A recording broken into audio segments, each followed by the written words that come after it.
तो बढ़ते हैं बेटा क्वेश्चन नंबर 11 की तरफ। ठीक है, क्वेश्चन नंबर 11 सेम 10 की तरह ही है और इसमें भी सेम 10 की तरह ही पॉइंट लेंगे। ठीक है, एपी और फिर बीपी, राइट। तो क्योंकि देखो उसमें पीबी क्यों नहीं लिया था, क्योंकि उसकी वजह से माइनस का इफेक्ट आ रहा था। ठीक है, वो माइनस इफेक्ट हमें खत्म करना था। तो सेम इसी की तरह इक्वेशन कह रहा है find the coordinates of the point where line this and this, देखो बिल्कुल सेम लाइन है अब, पर वो क्रॉस कर रही है किसको, z और x एक्सिस को, यानी कि ये हमारे पास अब की बार इस वाले प्लेन को वो क्रॉस कर रही है ना। पॉइंट बिल्कुल सेम है। फर्स्ट ए जो पॉइंट है वो है 5 1 6 एंड बी जो है वो आपके पास है 3 4 1। ठीक है, तो यानी कि एक पॉइंट कोई इसके पीछे की तरफ कैसे दिखाऊं, है ना, तो ये ऐसे दिखा देते हैं। ये तो हो गया हमारे पास ए पॉइंट, और ये कोई पॉइंट इसके पीछे की तरफ हो गया जो इधर दिख रहा है, तो ये हमारे पास बी पॉइंट हो गया। ठीक है, ये जो पॉइंट होंगे ये बेसिकली क्या होंगे, अब देखो ये किस किस पे है, z x एक्सिस पे, तो यहाँ पे y 0 हो जाएगा, है ना। तो ये जो पॉइंट होंगे x 0 और z होगा, राइट। सेम ऐसे ही सबसे पहले a direction ratios of AP निकालते हैं, डायरेक्शन रेशियोज ऑफ AP, तो वो हमारे पास कितना जाएगा भाई, AP की बात कर रहा हूं, है ना, दिस माइनस दिस, यानी कि x माइनस 5, x माइनस 5 सबसे पहला, x माइनस 5, है ना, p, ठीक है। उसके बाद 0 AB 0 माइनस 1, यानी कि माइनस 1, और अब देखो मैं ये पॉइंट P है ना, P में से A को माइनस कर रहा हूं, उधर भी मैं ऐसे ही करूंगा, P में से B को माइनस करूंगा। ठीक है, और ये हमारे पास लास्ट पॉइंट हो जाएगा z minus 6, z minus 6, z minus 6। अच्छा, उसमें मैंने यही वाली गड़बड़ कर दी थी, वहां मैंने a में से p को माइनस कर दिया था। ठीक है, तो इस बात का ध्यान रखना। अब डायरेक्शन रेशियोज ऑफ bp निकालेंगे तो सेम ही होगी कंडीशन, ये हो जाएगा x माइनस 3, फिर 0 माइनस 4, यानी कि माइनस 4 आ जाएगा, और ऐसे ही हो जाएगा z माइनस 1। ओके, अब हमें क्या करना है, इक्वल कर देना है। x minus 5 upon x minus 3 is equals to minus 1, और मतलब 1/4 is equals to z minus 6 upon z minus 1। पहले ये वाले दोनों पेयर लेते हैं, तो हो जाएगा x minus 5 upon x minus 3 is equals to 1/4, cross multiply करेंगे तो ये जाएगा 4x minus 20 is equals to x minus 3, है ना। तो हो जाएगा 4x minus 1 is equals to minus 3, मतलब x, सॉरी 1 नहीं है, x है 1x बेसिकली, और प्लस 20, और ये हो जाएगा 3x इज इक्वल्स टू 17, और x इज इक्वल्स टू 17/3। ये फर्स्ट x की वैल्यू होगी। ऐसे ही जब z की निकालेंगे तो हो जाएगा z minus 6 upon z minus 1 is equals to 1/4, तो इस जगह z minus 4z minus 24 is equals to z minus 1, right. 4z minus z is equals to minus 1 minus 24 plus आएगा, है ना। उसके बाद यह आ जाएगा 3z माइनस 23, और z की वैल्यू आ जाएगी 23 अपॉन 3। ये हमारे पास आंसर्स हो गए। एक बार चेक कर लेते हैं यही वैल्यूज है या नहीं है ना। तो 17/3 और 22/3 बिल्कुल ठीक है। बढ़ जाते हैं इसी के साथ क्वेश्चन नंबर 12 पे। देखो क्वेश्चन नंबर 12 भी है तो इसी से रिलेटेड। कह रहा है find the coordinates of the point where the line this and this, दो पॉइंट हमें दे रखे हैं। पॉइंट है हमारे पास A 3 minus 4 minus 5, 3 minus 4 minus 5, और बी कोई पॉइंट है क्या, 2 माइनस 3 और 1, 2 माइनस 3 और 1। ठीक, अब देखो क्या कह रहा है, एक प्लेन है ना? ये कोई प्लेन है, राइट। अब ये एक पॉइंट हो गया ए, और यहां से कोई पॉइंट दूसरा जा रहा है, ये P, ये पॉइंट हो गया B, है ना। अब ये पॉइंट जो है हमें नहीं पता, ये मान लेते हैं x1, y1 और z1 मान लेते हैं इनको, ठीक है। एक पॉइंट P जो हमने अपनी तरफ से मान लिया, x1, y1 और z1, ठीक। आगे इस प्लेन की इक्वेशन भी दे रखी है, इस प्लेन की इक्वेशन यानी कि पाई इज इक्वल्स टू हमें दे रखा है क्या, 2x plus y plus z, 2x plus y plus z is equals to 7, ठीक है। ये भी इक्वेशन दे रखी है, ओके। अब हमें ये x y z की वैल्यू फाइंड करनी है कि x y z की बेसिक वैल्यू क्या होगी। तो अगेन बिल्कुल सेम कॉन्सेप्ट लगेगा, क्या, देखो सबसे पहले अगर मैं AP मतलब कि डायरेक्शन रेशियोज ऑफ AP निकालूं, है ना, AP तो क्या होंगे, देखो AP मतलब कि x minus 3 comma y minus minus plus हो जाएगा y प्लस 4, और ऐसे ही z माइनस मतलब ये 1 है सब में, है ना, 1 और z1 minus minus minus plus 5, ये हमारे पास डायरेक्शन AP हो गए। ऐसे ही डायरेक्शन रेशियोज ऑफ BP भी निकालेंगे, है ना। BP हम कैसे निकालेंगे, सेम x माइनस 2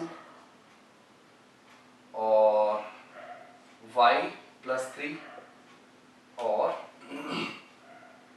ये मतलब 1 है सारे, है ना, और लास्ट आ जाएगा z1 माइनस कितना है 1, ओके, z1 माइनस 1, ओके। ये हमारे पास डायरेक्शन रेशियोज आ गए। अब अगेन इनका क्या होगा, रेशियोज इक्वल होंगे, यानी कि x1 minus 3 upon x1 minus 2 equal होगा y1 plus 4 upon y1 plus 3 equal होगा z1 plus 5 upon z1 minus 1।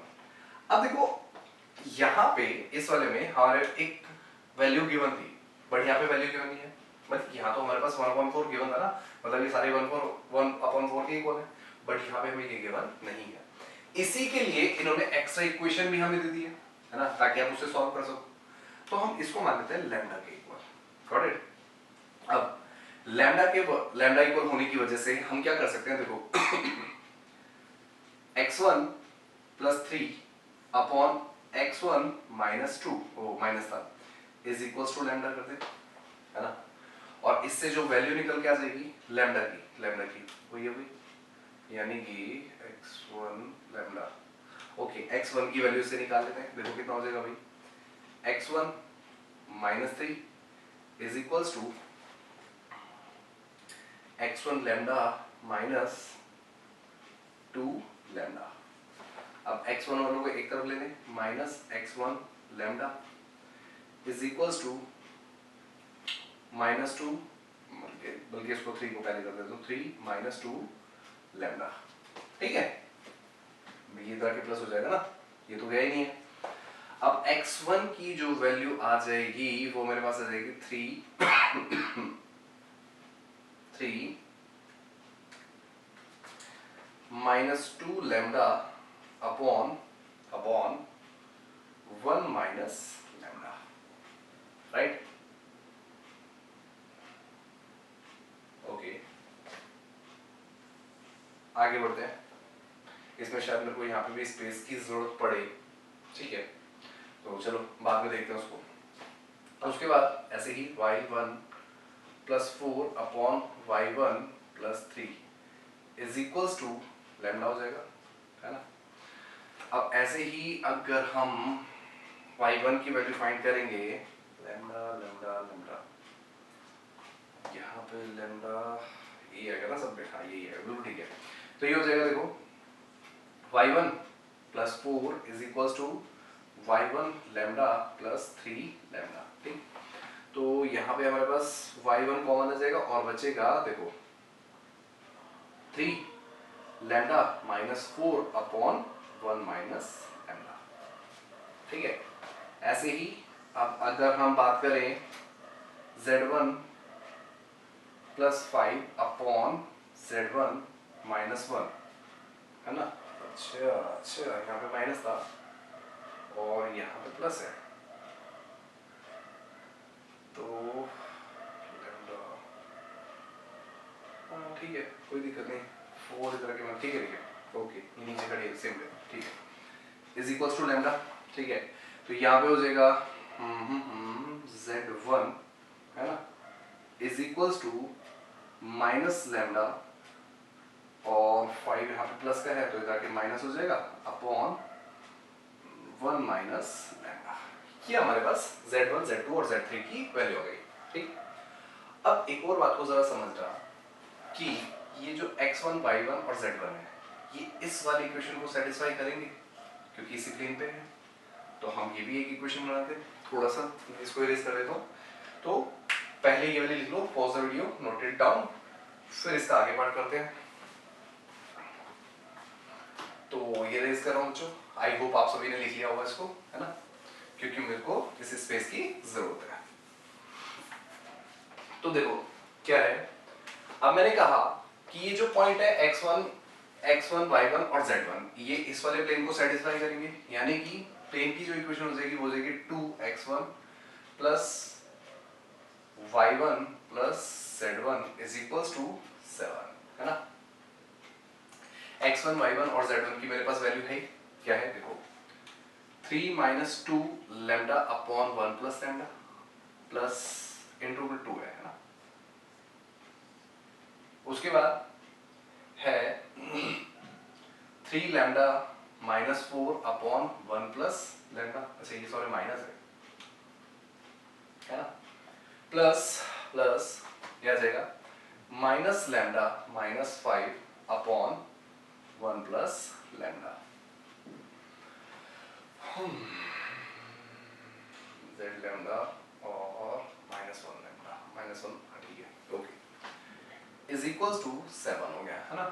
तो ये जाएगा 6 plus 4 lambda plus 3 lambda minus 4 minus lambda minus 5 is equals to, इन सबका एलसीएम सेम ही आएगा क्योंकि सेम ही है, डिनोमिनेटर सेम है, तो ऊपर वालों को डायरेक्टली प्लस कर दिया और ये तक है 7 इनटू लैम्डा माइनस, नहीं 1 माइनस लैम्डा हो जाएगा, 1 माइनस लैम्डा, ठीक है।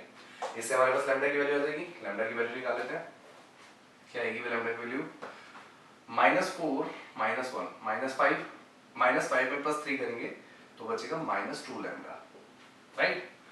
और 6 में से 4 गया माइनस, यानी कि 2, और 2 में से -3 is equals to 7 minus 7 lambda.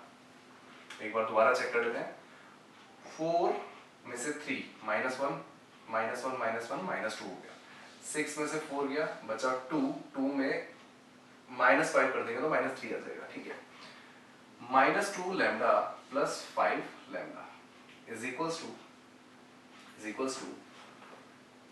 7 minus है, इधर आके प्लस हो जाएगा, ओ सॉरी माइनस 3, ये इधर आके प्लस होगा, ये जगह 3, तो यहाँ पे हमारे पास बचेगा 5 लैम्डा इज इक्वल्स टू 10 और लैम्डा की वैल्यू आ जाएगी 2, ओके। अब इनमें पुट कर दो x y और z की, x1 हमारे पास कितना जाएगा भाई, ये देखो 3 minus 2 into 2 upon 1 minus 2, answer आ गया 6 माइनस 4 अपॉन 2, नहीं 1 माइनस कर, तो आ जाएगा -2, ठीक है। ऐसे ही y1 की बात करें तो वो हो जाएगा 3 into lambda, 3 into lambda, lambda की वैल्यू 2 -4 अपॉन 1 माइनस 2, तो हो जाएगा 6 माइनस 4 यानी कि -2, ठीक है भाई, बेसिकली आएगा 2 अपॉन -1 और ये हो जाएगा -2। ऐसे ही z1 की बात करें तो z1 में हमारे पास जाएगा माइनस लैम्डा बेसिकली है -2 और -5 अपॉन -1 -2, है ना, 1 -2, तो ये आ जाएगा -7 अपॉन -1 इज इक्वल्स टू 7। तो ये हमारे पास x1, y1 और z1 की वैल्यू होगी। एक बार चेक कर लेते हैं कि यही है पॉइंट्स। तो भाई बाकी तो सारे ठीक है, ये दोनों तो ठीक है, एक इसमें कुछ गड़बड़ हुई है, इसको एक बार चेक कर लेते हैं। 2 2 4 और 3 हमारे पास बचेगा तो 2 ही, चेक कर लेते हैं भाई। बेसिकली इसकी बात करो ना x1 की, x1 तो देखो दिस माइनस दिस और दिस माइनस दिस, ये दोनों तो बिल्कुल ठीक है, ठीक है।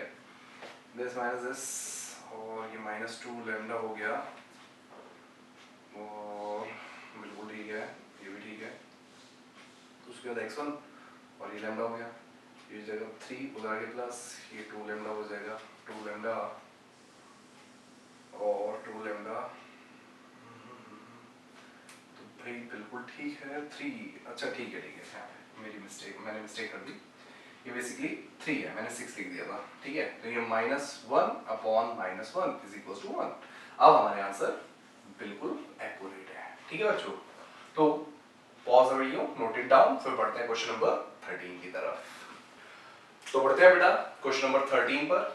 देखो क्वेश्चन नंबर 13 में क्या कह रहा है, कह रहा है find the equation of a plane passing through a point. Point हमें दे रखा है, मान लेते हैं इस पॉइंट को हम P, पॉइंट है हमारे पास ये -1 3 और 2, ठीक है। और क्या गिवन है, and perpendicular to each of the planes, दो प्लेन दे रखे हैं, इनको हम नाम दे देते हैं π1 और π2, दो प्लेन गिवन है, ठीक है। प्लेन है सबसे पहला 2 3 x plus 2y plus 3z is equals to 5, और सेकेंड जो प्लेन गिवन है वो है 3x plus 3y plus z is equals to 0। दो प्लेन हमें गिवन है। अब देखो हमें, अब अगर इन दोनों प्लेन्स पे क्या है, दोनों ही परपेंडिकुलर है, ठीक है ना। दोनों ही प्लेन पे परपेंडिकुलर होने का मतलब क्या हुआ, देखो समझो बात को, अगर एक प्लेन ये है, एक प्लेन ये है, अगर दोनों पे ही परपेंडिकुलर है तो क्या होगा, समझो बात को जरा। मैं मान लेता हूं एक ये शीट ले लेता हूं, ये हमारे पास इस तरह से क्या होगी, परपेंडिकुलर, राइट। और एक प्लेन यहां पे है, यानी कि ये वाले दोनों प्लेन पैरेलल होंगे, राइट। और इनसे हमें क्या मिल सकता है, देखो प्लेन की इक्वेशन, बात समझ में आई या नहीं है, तो इसको रख देता हूं, आगे बताता हूं। यानी कि ये कुछ इस तरह से होंगे प्लेन, ये फर्स्ट प्लेन हो गया π1 जिसका नाम दे रखा है मैंने, है ना। और ऐसे ही कोई एक प्लेन ये हो जाएगा सेकंड, ठीक। और थर्ड प्लेन जो है इन पे परपेंडिकुलर है, लाइक दिस, ठीक है। अब इसको अगर शो करें तो ये हमारी डॉटेड लाइन बना दो, ताकि ये लगे कि पीछे है ना, यहाँ पे ये वाली डॉटेड लाइन बना दो, गॉट इट। तो ये बेसिकली क्या है, परपेंडिकुलर है इस पे, प्लेन पे, ठीक है, दोनों साइड से। अब इसका मतलब देखो प्लेन की इक्वेशन के लिए, प्लेन की इक्वेशन हमारे पास क्या होती है, पाई, अगर 3 की बात करूं, ये वाले जो प्लेन है π3 हो जाएगा। π3 के लिए प्लेन की इक्वेशन बेसिकली क्या होती है, r dot n vector is equals to d, है d। अब देखो ये अगर मुझे n वेक्टर चाहिए, n वेक्टर मुझे चाहिए, एक तो पॉइंट हमें गिवन है ना, तो पॉइंट अगर गिवन है, पॉइंट की कंडीशन में तो चेंज हो जाती है ना भाई। देखो हो जाएगा r minus a vector into n vector is equals to d, है ना। d नहीं इज इक्वल्स टू 0 होता है यहाँ पे, yes is equals to 0, got it, क्योंकि एक हमें पॉइंट गिवन है। अब ये नॉर्मल वेक्टर कैसे होगा, ये नॉर्मल वेक्टर कैसे होगा, देखो समझो बात को, जो इस का नॉर्मल वेक्टर होगा, है ना, और जो इसका नॉर्मल वेक्टर होगा, राइट। तो जो इसका नॉर्मल वेक्टर होगा यानी कि पॉइंट 3 का π3 का जो नॉर्मल होगा, ये इन दोनों में परपेंडिकुलर होगा, बात समझ में आई। और अगर इन दोनों नॉर्मल, ये n1 बोल देता हूं, ये n2 बोल देता हूं, है ना, और ये n3 हो जाएगा हमारे पास, n3। तो देखो ये बेसिकली डायग्राम ऐसे समझना थोड़ा सा मुश्किल है, ऐसे ही समझो अगेन। ये हो गया, अब इसका जो नॉर्मल है और इसका जो नॉर्मल है, दोनों ही एक दूसरे में परपेंडिकुलर होंगे, है ना। और यहाँ से भी जो ये वाला जो प्लेन था वहां से भी ये और ये परपेंडिकुलर होंगे, यानी कि, और हमने एक और प्रॉपर्टी पढ़ी थी, अगर दो वेक्टर, है ना, ये n1 वेक्टर हो गया और ये n2 वेक्टर हो गया, और इसी पे ये हमारा थर्ड परपेंडिकुलर है, ये और यहां से, ठीक है, n3।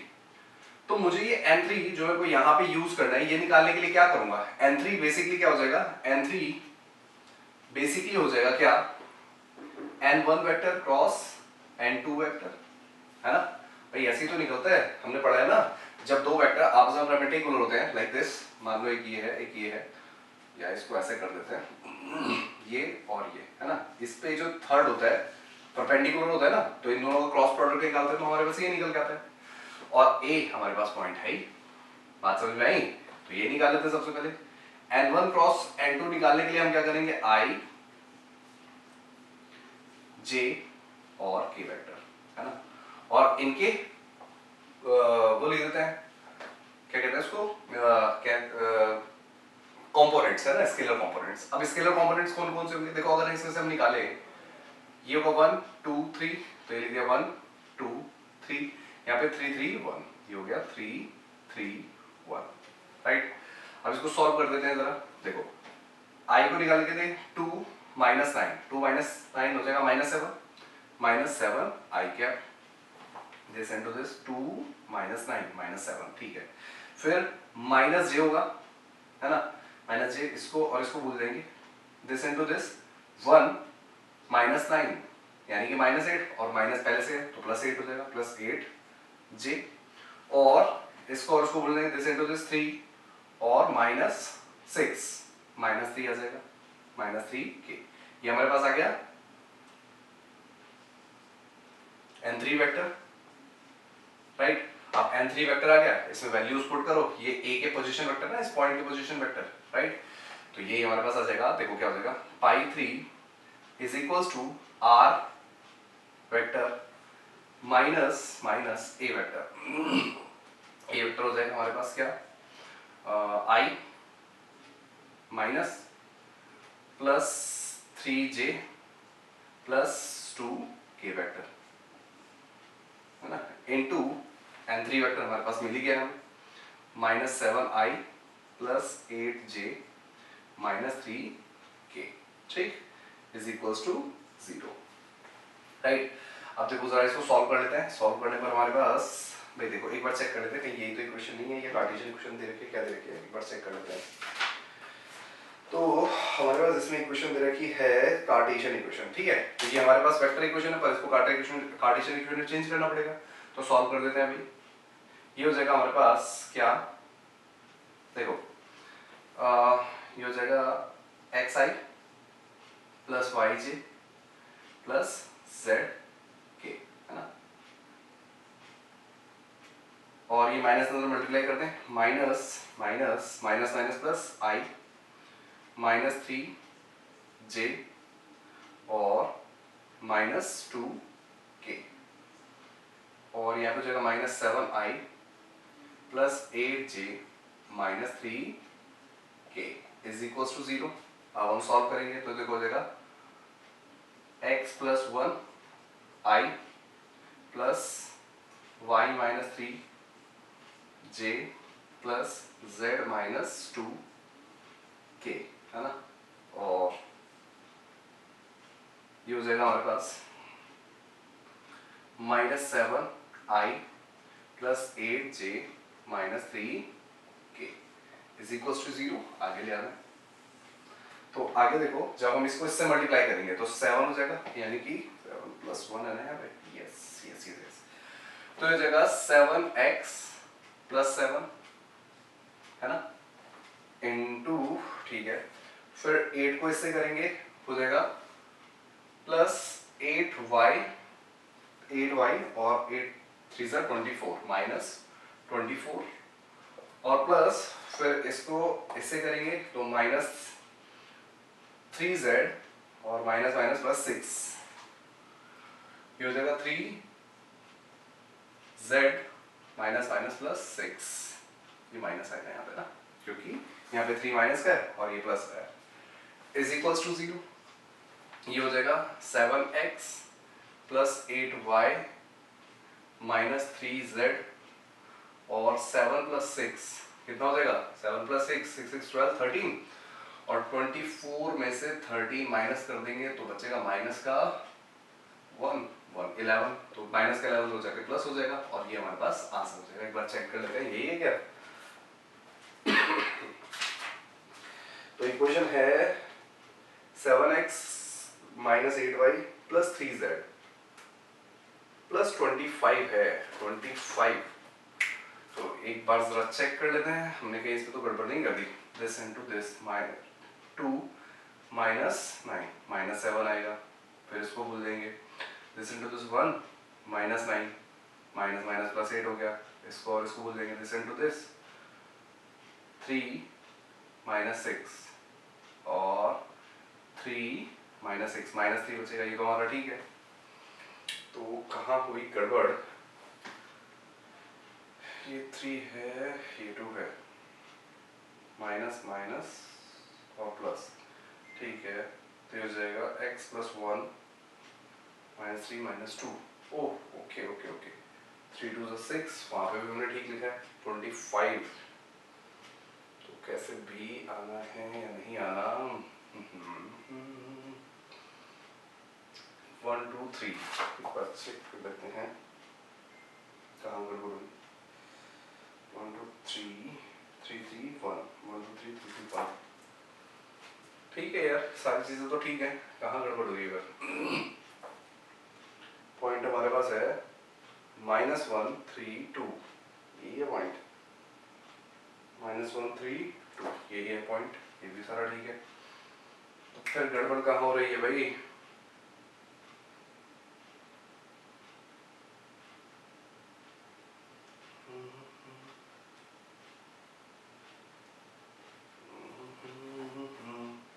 एक्स वाई जेड तो ठीक है, प्लस आई हो गया, -3 हो गया, -2 हो गया, माइनस, ये भी माइनस है, माइनस, यस, ये गड़बड़ कर दी ना हमने। यहाँ पे माइनस था और हमने माइनस से मल्टीप्लाई नहीं किया, तो ये दोनों ही माइनस के आ जाएंगे, माइनस और ये भी माइनस हो जाएगा, ठीक है। तो अब इसमें थोड़ा सा चेंज आ जाएगा, वो चेक कर लेते हैं क्या है। तो देखो क्या हो गया, -7 है ना, तो ये हो जाएगा -7x है ना, +8y और ये -3z, ठीक है। और यहाँ पे बचा 1 माइनस का और -25 इज इक्वल टू 0, और यहीं पे 25 को रखा हुआ है, तो पूरी इक्वेशन को माइनस से मल्टीप्लाई कर देंगे, तो हो जाएगा x -8y + 3z + 25 is equal to 0। ये हमारे पास आंसर हो गया, ठीक है बच्चों। तो pause the video, note it down, फिर बढ़ते हैं क्वेश्चन नंबर 14 की तरफ। तो बढ़ते हैं बेटा क्वेश्चन नंबर 14 की तरफ।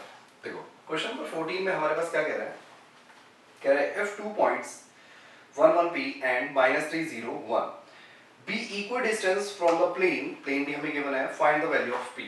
क्वेश्चन में क्या कह रहा है, दो हमें पॉइंट है, मान लेते हैं a, ये है 1 1 और p, और एक b पॉइंट है, वो है -3 0 1, आई थिंक यही है, चेक कर लेते हैं एक बार।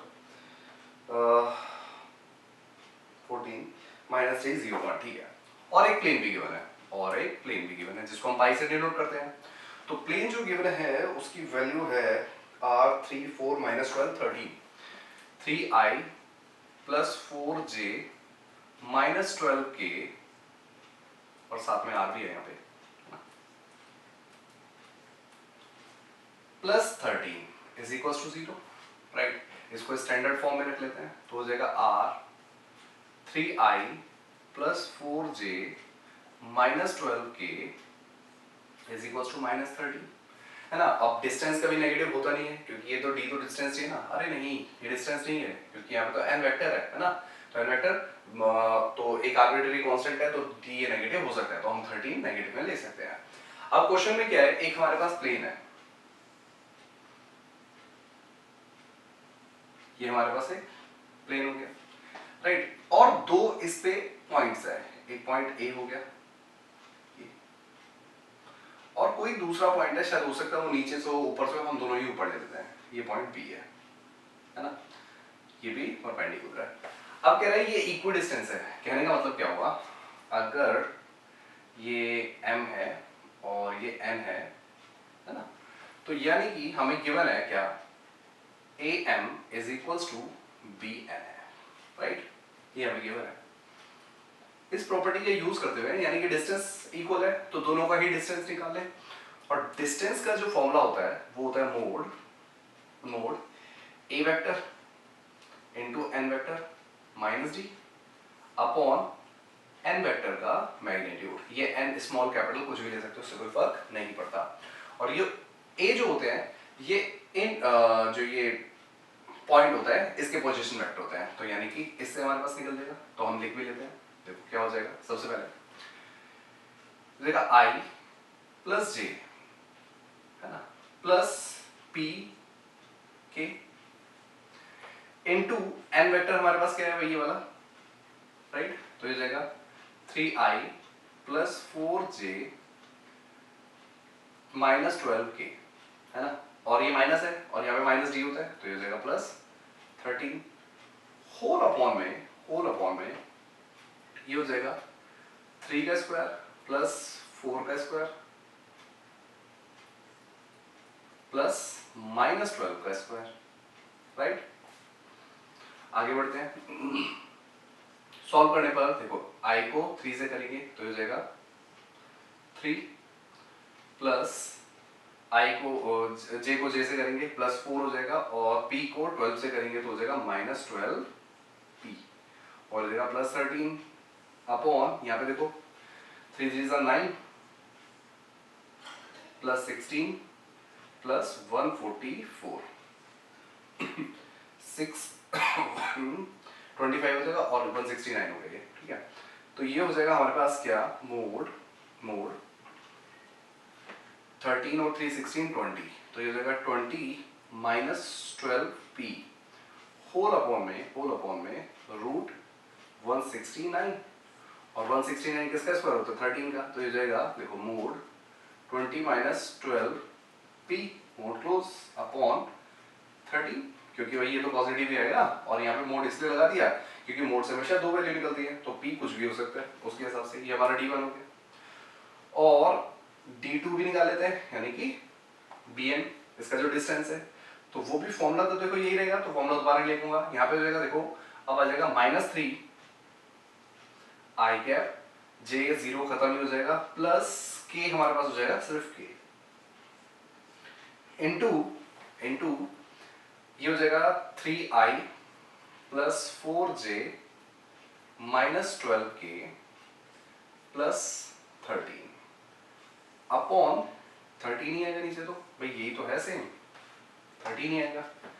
अब यहाँ पे जब हम सॉल्व करेंगे तो हो जाएगा 3 3 9 माइनस 9, ठीक है, j हमारे पास खत्म ही हो गया, और माइनस 12 प्लस 13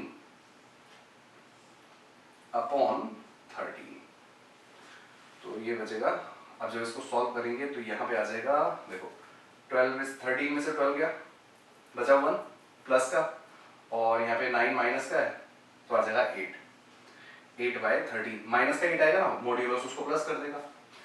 अब हमारे पास वैल्यूज क्या आ गई देखो,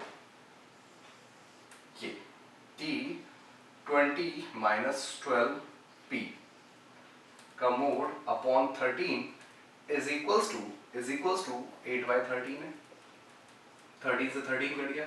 अब मोड से 2 वैल्यूज निकलती हैं, एक आ जाएगी 20 minus 12p is equals to 8, और सेकेंड जो आ जाएगी -20 प्लस, भाई देखो ना ऐसे ही लिखेंगे minus bracket 20 minus 12p is equals to 8, तो इसको जो सॉल्व करेंगे तो इधर क्या हो जाएगा 12p 8 माइनस 20 यानी कि माइनस का 12 minus 12p is equals to minus 12, minus से माइनस 12 से 12, तो p की वैल्यू आ गई 1।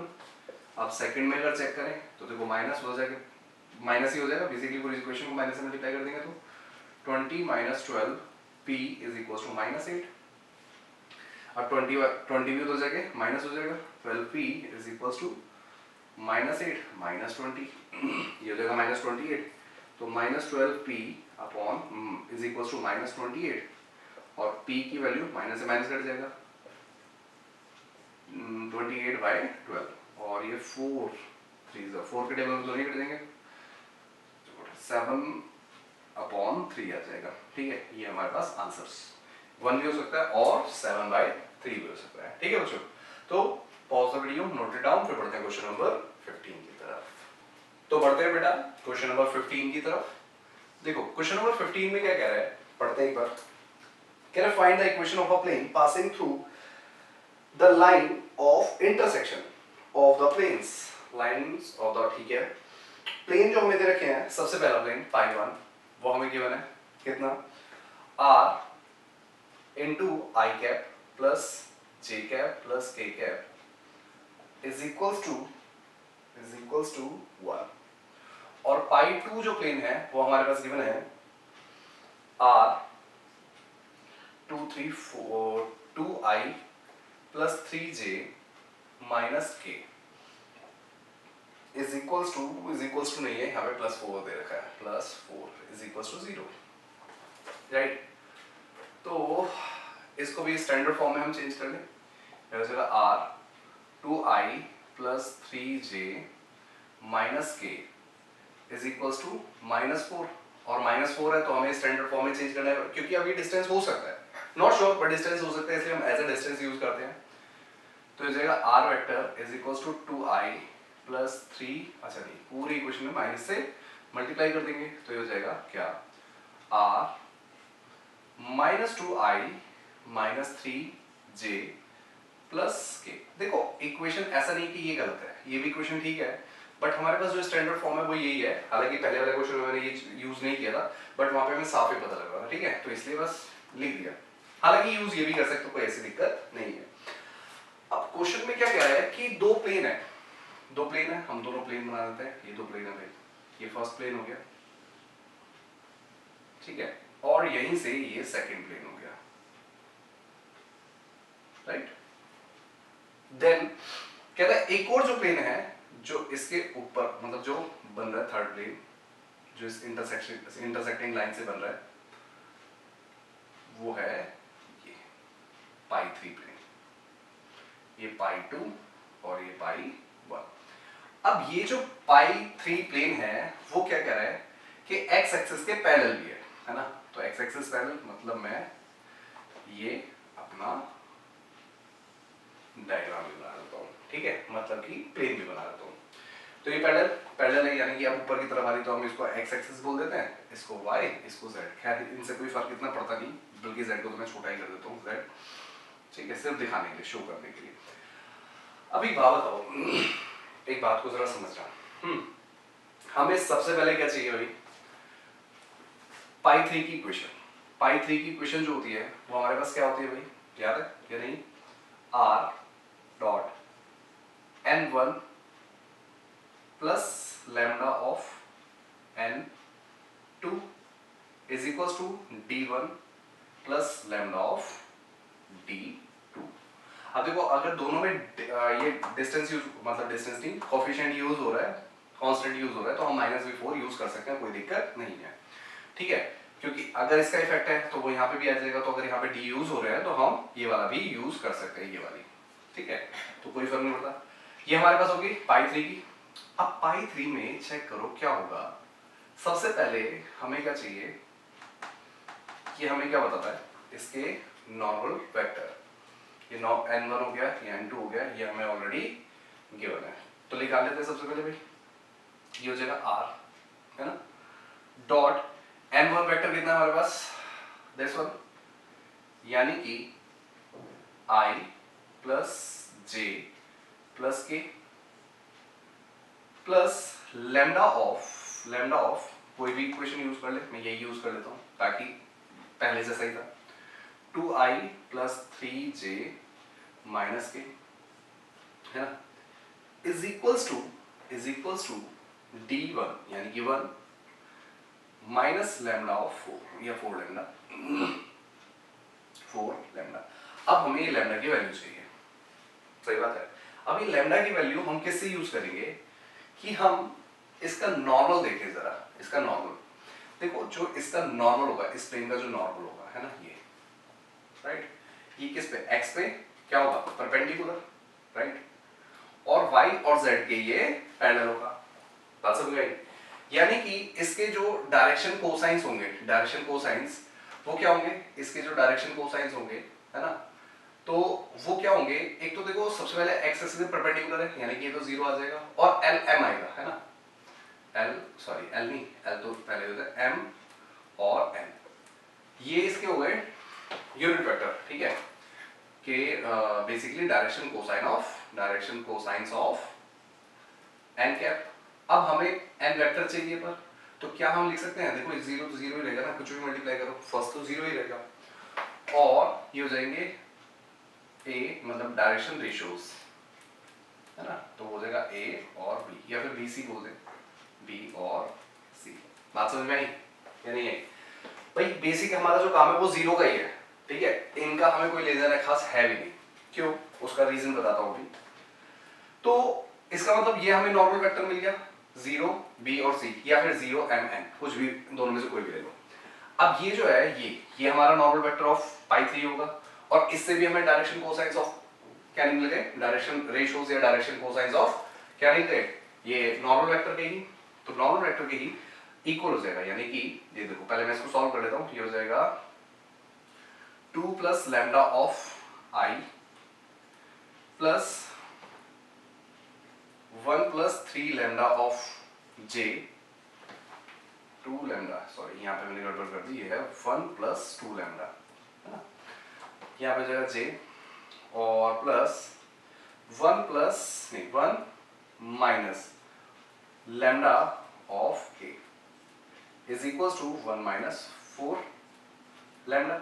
अब देखो ना बेटा, यही तो है एन वेक्टर, और एन वेक्टर के अगर मैं इनकी बात करूं, ये जो पॉइंट्स हैं, तो ये इसके डायरेक्शन रेशियोज हो जाएंगे, और डायरेक्शन रेशियोज में यहाँ पे भी निकाल चुका हूं, ये फर्स्ट तो जीरो ही होगा, ये बी और सी होगा, और बी सी का हमें काम भी नहीं है, इसका फर्स्ट यानी कि आई के साथ का जो डायरेक्शन रेशियो होगा वो जीरो के इक्वल होगा, तो हम वही करें, यानी कि 1 plus 2 lambda is equal to 0 कर दे, और इसे लैम्डा की वैल्यू हो जाएगी, लैम्डा की वैल्यू हो जाएगी -1/2, कुछ मत करो, ये लैम्डा की वैल्यू होगी, इसमें पुट कर दो, है ना, ये अपॉन में नहीं है अभी, ये मैं सिर्फ बताने के लिए लिखा था कि हमारे पास n है। अब हम क्या करें, इसमें एक्स वाई जेड लिख दें, है ना, तो एक्स वाई जेड आने के बाद ये हमारे पास हो जाएगा, एक मिनट, लैम्डा की जरा वैल्यू, अच्छा हमें तो कार्टेशियन फॉर्म ही तो चाहिए, तो इसको एज इट इज रहने दें, यहाँ पे वैल्यू पुट कर दें, R dash, no sorry, R vector 1 plus 2 into -1/2 i, है ना, plus bracket 1 plus 3 into -1/2 j, plus 1 minus -1/2 k cap is equal to 1 minus 4 into -1/2, got it. अब जब हम इसको आगे सॉल्व करेंगे तो देखो क्या हो जाएगा, आर, ये 2 से 2 कट जाएगा, 1 से 1 गया, खत्म, ये वाला पार्ट खत्म। यहाँ पे देखो कटेगा नहीं, 2 और -3, 2 -3 -1, यानी कि -1/2 जे, 1/2 जे कैप, और फिर 2 प्लस 1 क्या जाएगा, +3/2 के कैप इज इक्वल टू, यहाँ पे सॉल्व कर देंगे तो हो जाएगा 2 और ये हो जाएगा 3, राइट, माइनस माइनस प्लस 2 + 1 3, ये हमारे पास आंसर हो जाना चाहिए। एक बार चेक कर लेते हैं क्वेश्चन नंबर 15।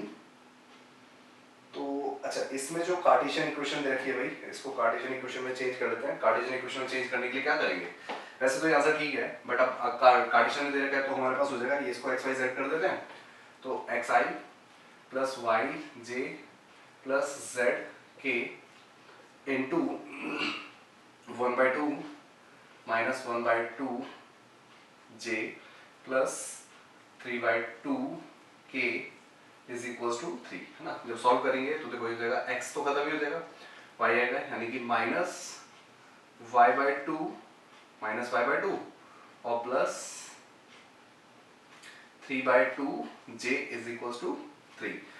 अब 2 से मल्टीप्लाई कर दे पूरी इक्वेशन को, तो ये हो जाएगा -y + 3z is equals to 6, और यही इक्वेशन है इसमें, बिल्कुल यही इक्वेशन है, बस इसमें इसको इधर मतलब पुट कर रखा है, तो ये हो जाएगा -y + 3z - 6 is equals to 0, और पूरी इक्वेशन को माइनस से मल्टीप्लाई कर देंगे, y + 3z + 6 is equals to 0, ये हमारे पास इसमें आंसर दे रखा है, ठीक है। तो आंसर बेसिकली यहाँ पे भी ठीक है, क्योंकि उसमें स्पेसिफाई नहीं किया है कि वेक्टर इक्वेशन में बनानी है या cartesian equation, find the equation of a plane. Equation of a plane ये भी है, ये वेक्टर इक्वेशन है और ये हमारे पास कार्टेशियन इक्वेशन है, तो दोनों ही ठीक है। यहाँ पे भी आंसर आ जाएगा और यहाँ पे भी आंसर आ जाएगा, यहाँ पे भी आंसर आ जाएगा, बाकी सब ठीक है। ओके बच्चों, तो pause the video, note it down, फिर बढ़ते हैं क्वेश्चन नंबर 16 की तरफ।